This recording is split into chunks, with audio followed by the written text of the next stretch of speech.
And there is another difference of this breakthrough in time of Christ, who descends from the eternal state of existence, which has no time, into time and space in the form of a human being. And what is this difference? Well, when the superheroes come into this world of ours, they never touch us on the inside, only on the outside. They only change the circumstances in our lives. When God becomes man, he leaves the circumstances very much the way they are. He leaves the Roman soldiers parading through the streets. He doesn't stop hunger or pain. He reforms the hearts of men so that the more they refrain from seeking their own interests and they're instead seeking God's, the more they reform, the more they do away with war, pain, and hunger. You see, Christ's supernatural power is not manifest just in the external circumstances. It's primarily on the inside. And it is through what's called a metanoia or kenosis, a change of the will, a change of the mind on the inside, that the outside necessarily as a result changes. This is how peace becomes a reality. And this is why the superheroes will never be able to establish peace on earth. Glory to God in the highest. Thank you so much for tuning in to Everything Catholic again, and thank you so much for your support of this channel, and I hope all of you who are always here, you have been learning a lot, especially when it comes to the saints in the church. Now for this video, what I'd like to do here is share this clip of Father Joseph Iannuzzi, where he uses very interesting examples and compare them with Christ. I think this, in a way, make it so much more relatable to anyone listening, but still there's a bigger message that's shared by Father Iannuzzi here, and I hope all of you will be learning a lot from this one as well. Please listen to this. Now, it is interesting that in our modern times, much attention is given to superheroes in the films, in the matinee, in theaters. We see on the rise attention to Superman, Spider-Man, the Incredible Hulk, the Fantastic Four. All these superheroes appeal, apparently, to the masses. Now, why is this? Well, the superheroes in our world seem to come from somewhere else, right? Clark Kent goes into a phone booth and he transforms into a superhuman being. He relieves us in our afflictions, helps damsels in distress, defends those who have been persecuted, and this intensely pleases the American people. Why is it that programs of this kind are so popular? Well, I think there's a subconscious reason here. First of all, we know that the help that we need here on earth is not just among us ordinary mortals. If we are to have the inner strength that we need, it has to come from outside. We've never expressed in so many words, but we know the need of it, and these superheroes, Superman, Batman, Iron Man, satisfy our needs, at least from the point of imagination. They respond to what we lack. And the superhuman power in these individuals is the desire, really, that we find at Christmas. It should not be hard for us to understand Christmas, therefore. With the superheroes in Jesus Christ, there is always a breakthrough from weakness to power, a kind of renovation, strengthening, aiding.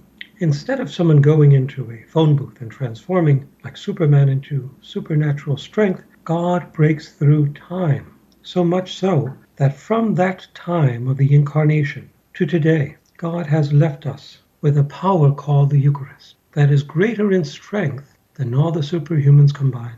There is one difference between the breakthrough of Jesus Christ from infancy to superhuman power and that of the superheroes.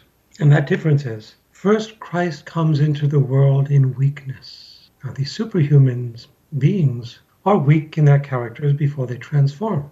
But the weakness of Christ is that he breaks into time in order to become weak, whereas the superheroes break into superhuman strength by putting on a costume or putting on an outfit like Iron Man or Batman or Superman and so forth.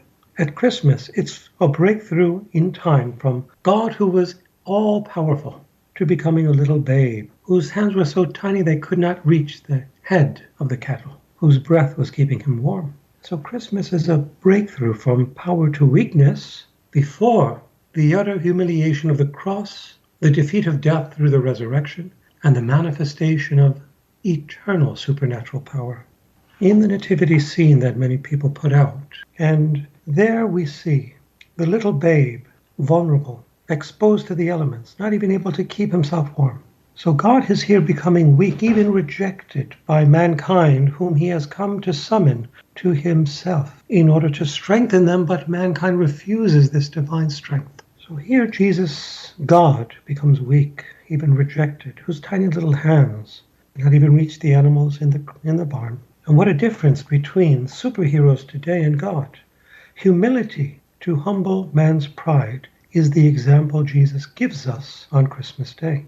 And there is another difference of this breakthrough in time of Christ, who descends from the eternal state of existence, which has no time, into time and space, in the form of a human being.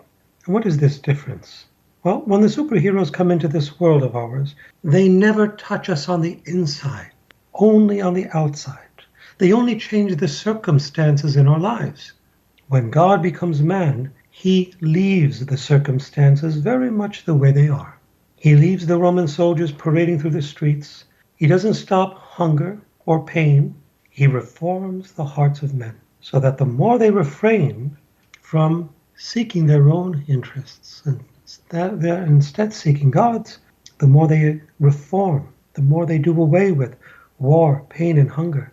You see, Christ's supernatural power is not manifest just in the external circumstances. It's primarily on the inside. And it is through what's called a metanoia or kenosis, a change of the will, a change of the mind on the inside, that the outside necessarily as a result changes. This is how peace becomes a reality.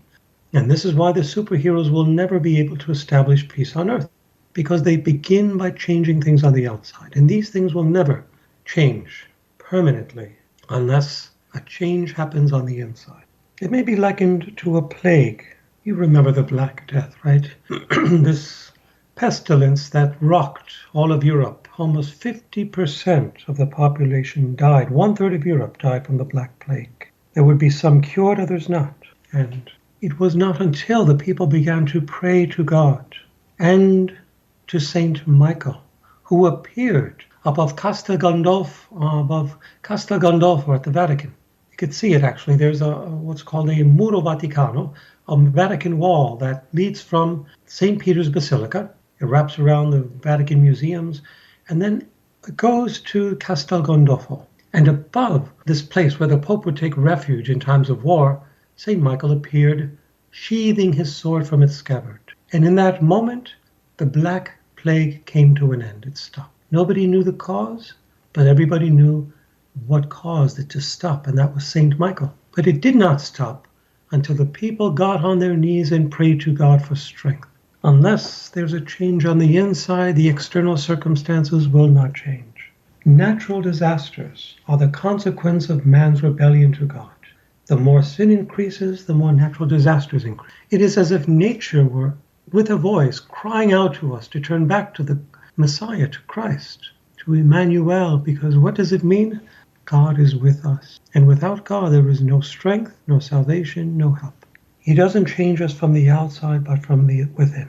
It is God who is eternal, seeking to take up his indwelling within our soul that is neither bound by time nor space. The soul is immaterial. Well then, that will be all for the video this time. And as always, thank you so much for taking the time to be here with us. And hopefully all of you have learned so much from this video. And remember, if ever you have any feedback or suggestion, please let us know in the comments below. Anyway, if you like what we do and you'd like to support us, I left a link to our PayPal donation in the description box below, and from the bottom of my heart, thank you so much for your continuous support, contributions, and prayers. And until the next one, thanks again for watching, and may God bless you.